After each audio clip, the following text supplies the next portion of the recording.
I'm Lara, and life kinda threw me a curveball, but let's not jump ahead.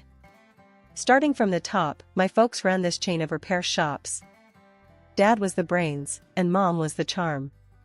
When Dad passed, it was like the backbone of our family went with him. Mom decided to sell off the business, saying it was time to cash in and live a little.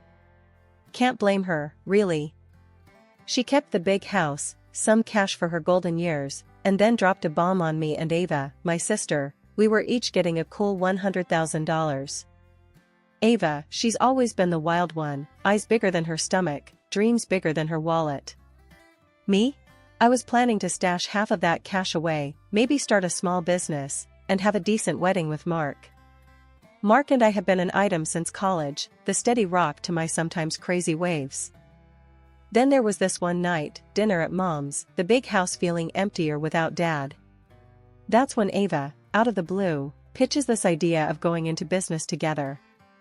Lara, think about it, we could be unbeatable, Ava said, her eyes sparkling with that usual mix of excitement and madness. I shook my head, pushing my peas around the plate. Ava, you know I've got plans with Mark.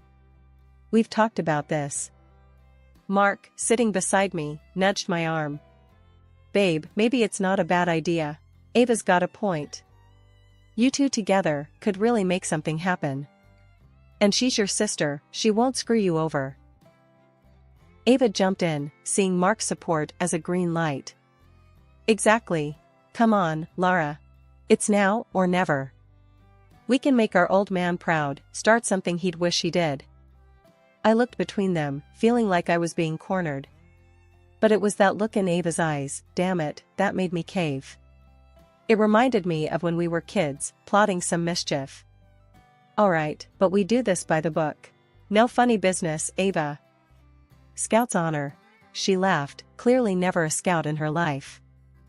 A few days later, Ava comes around with these papers, all official looking, talking about some investment fund I'd never heard of.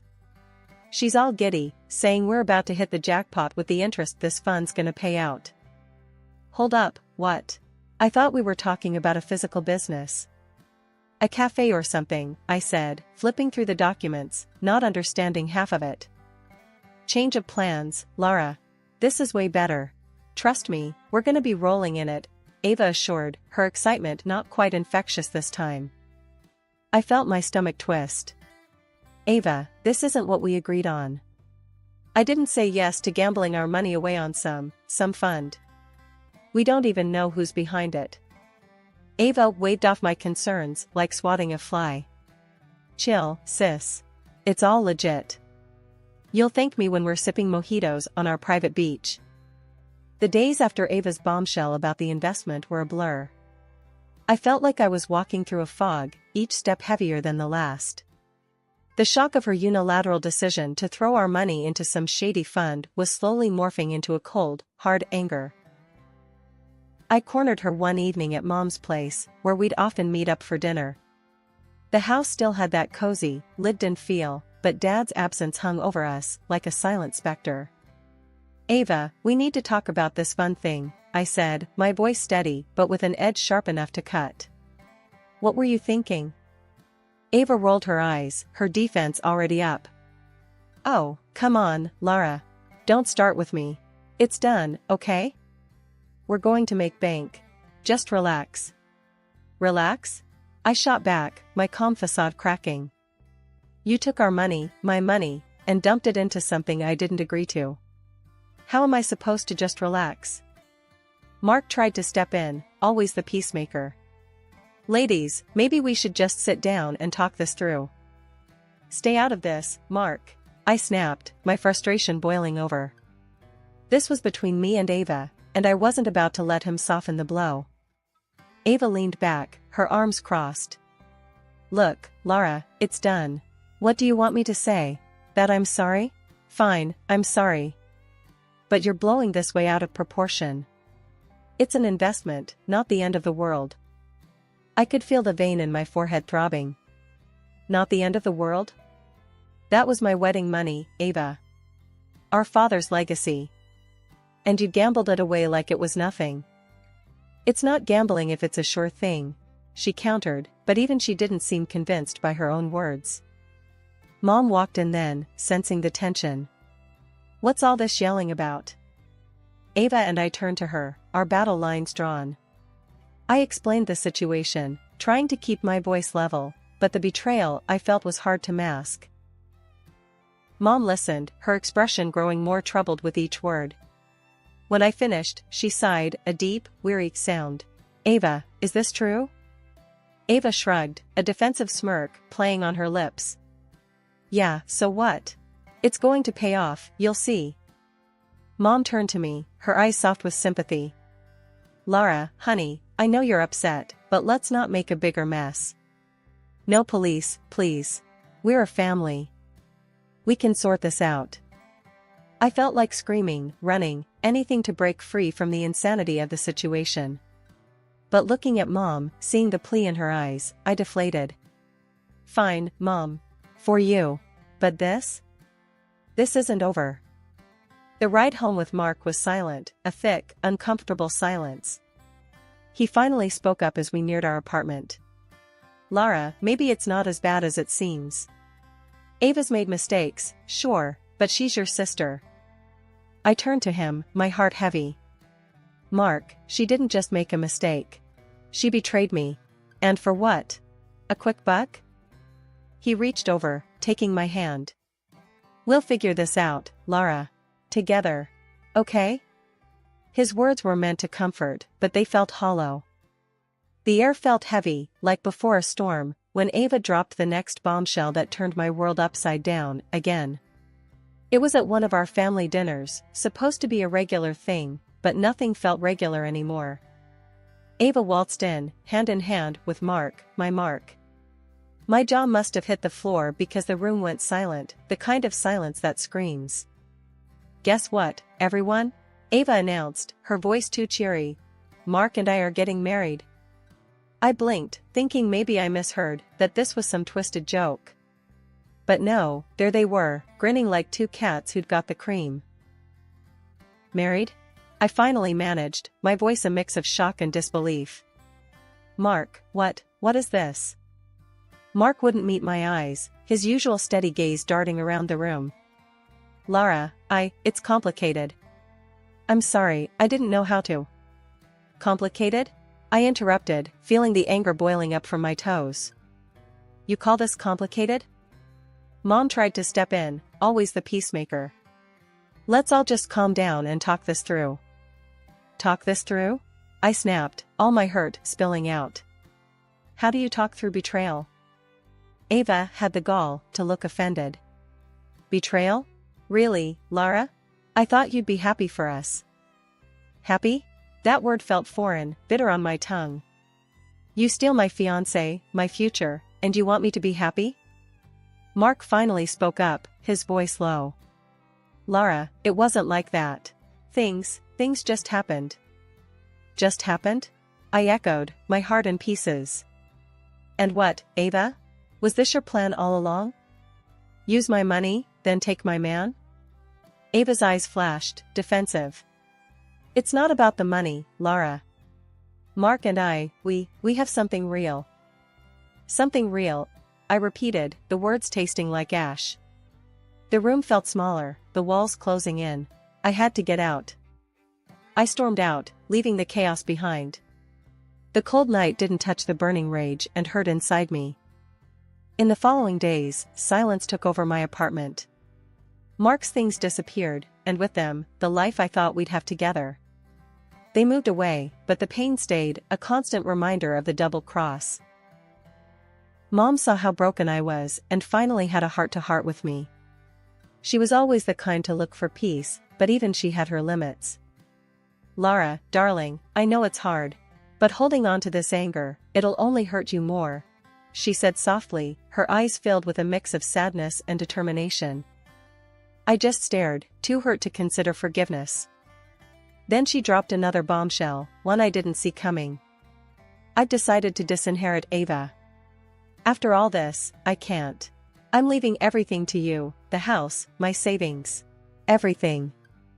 Ava and Mark, they'd chosen their path, and Mom had chosen hers, standing by me. It didn't make the betrayal any less painful, but it was a reminder that not everything was lost. I still had Mom, and in that moment, it was enough to start picking up the pieces. After the dust settled with Ava and Mark's betrayal, life felt like a series of motions without emotion.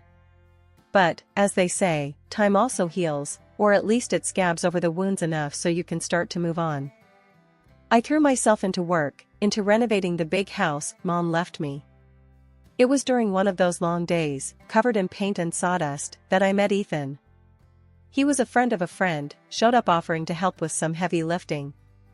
I must have looked a mess, but Ethan, he just had this easy smile that made you want to smile back, even if you'd sworn off happiness. "Need a hand with that?" he asked, nodding towards a bulky piece of furniture I was eyeing like an enemy. "I've got it," I said, stubborn as ever, but he just chuckled and stepped in anyway. "Sure you do. And I'm the Queen of England," he joked, and despite myself, I laughed. It had been so long since I'd genuinely found something funny. Ethan was different. He wasn't trying to fix me, just there, making me laugh, lending a hand, and somehow, day by day, the house and my heart started to feel a bit lighter. We'd take breaks, sitting on the porch, drinking lemonade, and talking about everything and nothing. It was easy, uncomplicated, and slowly, I found myself looking forward to those moments. "You know," Ethan said one day, "I never thought I'd enjoy getting covered in paint this much." I glanced at him, splattered in various shades from our latest project. "Well, you're in good company. I think I have more paint on me than the walls." One evening, as we were watching the sunset, painting the sky in hues of orange and pink, Ethan turned to me, his expression serious for once. "Lara," he started, and I felt a catch in my breath. "I know we've been, casual friends.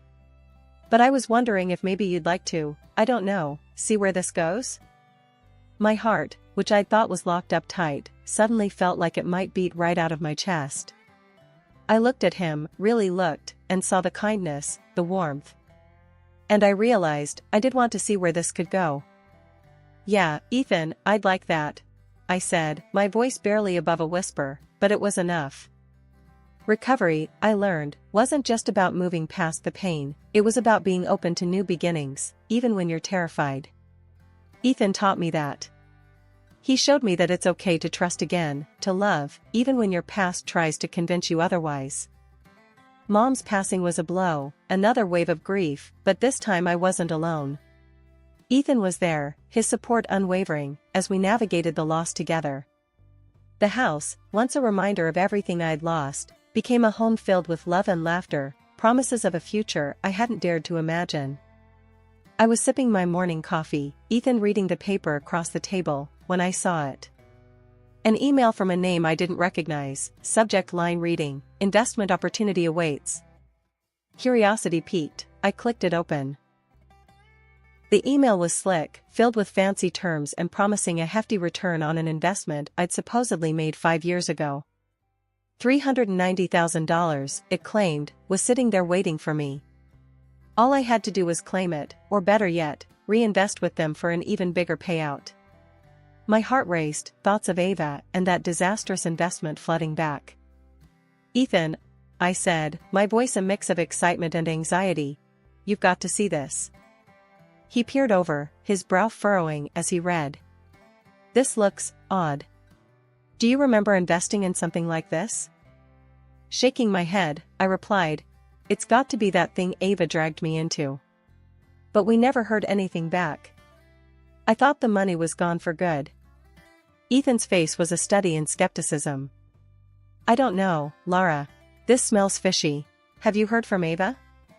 "Not a word," I said, the mere mention of her name souring my mood. After everything, I doubt she'd be the one reaching out, especially like this.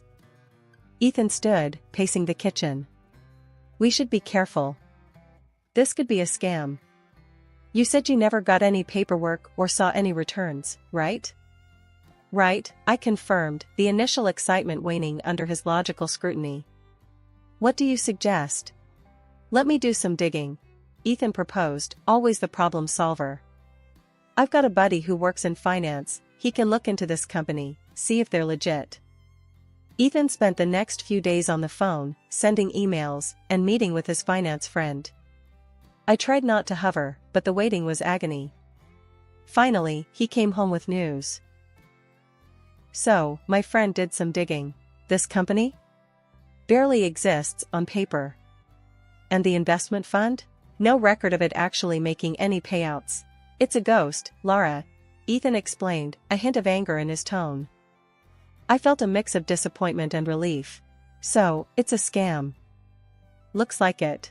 But there's something else, Ethan added, hesitating. My friend said these types of scams usually target people based on specific info. They knew exactly how to bait you, Laura. It's possible someone gave them your name, someone who knew about the investment. The implication hung in the air, heavy and unsaid. Ava. But why? And why now? I pondered, the question swirling in my mind. And then I realized everything. She found out about my savings, inherited from our mother. The weeks after Ethan decided to bring in a private detective were the longest of my life. Every day was like sitting on a bed of nails, waiting for any news that could explain the bizarre email and maybe shine a light on what Ava and Mark were up to. When we finally got the call to come in and discuss the findings, my stomach was in knots. The detective's office was one of those nondescript places, blending into the cityscape, easy to miss if you weren't looking for it. Ethan squeezed my hand as we sat down across from the detective, a guy named Dan, who looked like he'd seen it all twice over and then some. He had this calm way about him, but his eyes missed nothing. So, Dan started, flipping open a folder. Your sister and her husband have been busy. I braced myself, expecting bad news, but not ready for the depth of it. They've been moving from state to state, leaving a trail of fraud scandals behind them. It's quite the rap sheet, Dan continued, his voice steady. My heart sank. Ava, involved in fraud? It was hard to wrap my head around. And Mark? The guy I thought I knew? It felt like a punch to the gut. Dan didn't pause, laying out the rest like cards on the table. Right now, they're here, in your city. Your sister is posing as the owner of a large investment fund, drawing people in to invest in big projects. Ethan's grip on my hand tightened. But it's all a front? He asked, his voice hard. Exactly, Dan confirmed. She rented an office in a high-end business center, but it's all for show. Plans to collect as much as she can and then skip the country. They've already got visas and plane tickets. The room spun a little. Ava and Mark, planning to scam people out of their hard-earned money and then just flee? How could they have sunk so low? Ethan was the first to break the silence. Can we stop them? There's got to be a way to prevent this. Dan nodded, his expression serious. It's possible, but we'll need to act fast. Gather more evidence, maybe catch them in the act. It's risky, but it might be the only way to bring them down. I felt a mix of fear and determination. Ava was my sister, but the person Dan described? That was a stranger to me. And Mark? He was as good as a stranger now, too. We'll do it, I said, surprising even myself with the firmness in my voice. Whatever it takes. We can't let them hurt anyone else. D-Day felt like jumping off a cliff with nothing but hope that the water below wasn't too shallow. Ethan and I had laid all our cards on the table for the police, but Officer Daniel's plan still had me reeling. Undercover? Me? It sounded insane, yet here I was, strapped with a mic and a heart hammering so loud I was sure it could be heard across the room. The office of Ava's so-called investment company was a high-end affair, sleek and buzzing with activity. Walking in, I felt every eye on me, though most were probably just curious or too wrapped up in their own business to care. I approached a counter where a lady with a rehearsed smile greeted me. Welcome. How can we help you invest your future with us today? I cleared my throat, trying to sound confident. I'm here to look into investment opportunities. I've heard good things, I lied, feeling the weight of the hidden mic against my skin. Oh, wonderful. Let me show you our portfolio. We've seen remarkable returns this year, she chirped, sliding over glossy brochures filled with graphs that probably meant nothing. Nodding along, I played my part, signing up for a callback and expressing interest in attending their charity dinner. I'm considering a significant investment. I'll be more prepared to discuss this at the dinner, I said, laying the groundwork for the sting. The night of the charity dinner arrived, and Ethan and I blended into the sea of suits and sequins. Ava was there, radiant, making her rounds with Mark, my ex-fiance, at her side. Her pregnant belly stood out thanks to the tight dress. Midway through the evening, amidst applause and self-congratulatory speeches, Ava took to the stage. She was a master at this game, weaving tales of success and prosperity. Then, her eyes found me in the crowd. And here, we have a living testament to our fun success. My sister, everyone. She's seen incredible returns on her investments with us. The room's attention shifted to me, a collective expectation hanging in the air. I took the stage, my legs somehow carrying me to face the crowd. Thank you, Ava. I began, my voice steady thanks to countless rehearsals in front of Ethan. But, I'm afraid there's been a misunderstanding. I paused, letting the tension build. 5 years ago, I learned a hard lesson about trust and deceit, courtesy of my sister and her partner. Whispers rippled through the room as I continued.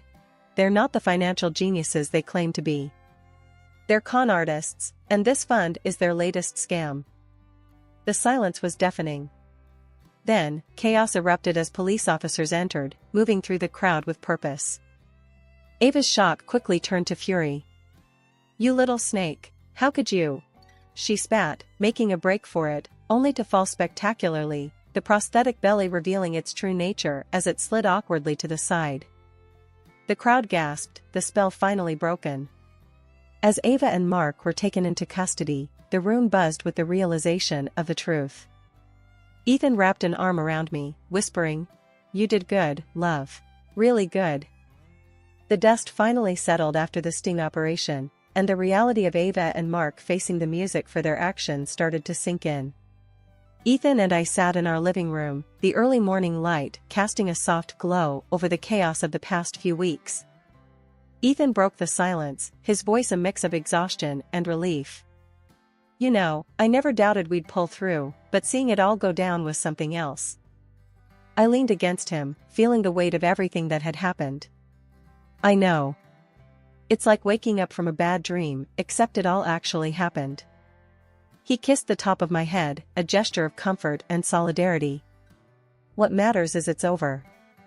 Ava and Mark will get what they deserve, and we can start to move on. The thought of moving on was daunting yet necessary. It's going to be strange, not having this looming over us. What do we do now? Ethan grinned, that mischievous twinkle in his eye I'd come to love. Well, for starters, we could take that vacation we've been talking about for ages. Get away from it all, just the two of us. I couldn't help but smile back. The idea of getting away, even for a little while, sounded like heaven. I think I'd like that. A lot. Our conversation was interrupted by a knock on the door. It was Officer Daniels, looking less like the stern policeman and more like a friend who'd been through the trenches with us. Got a minute? He asked, stepping inside.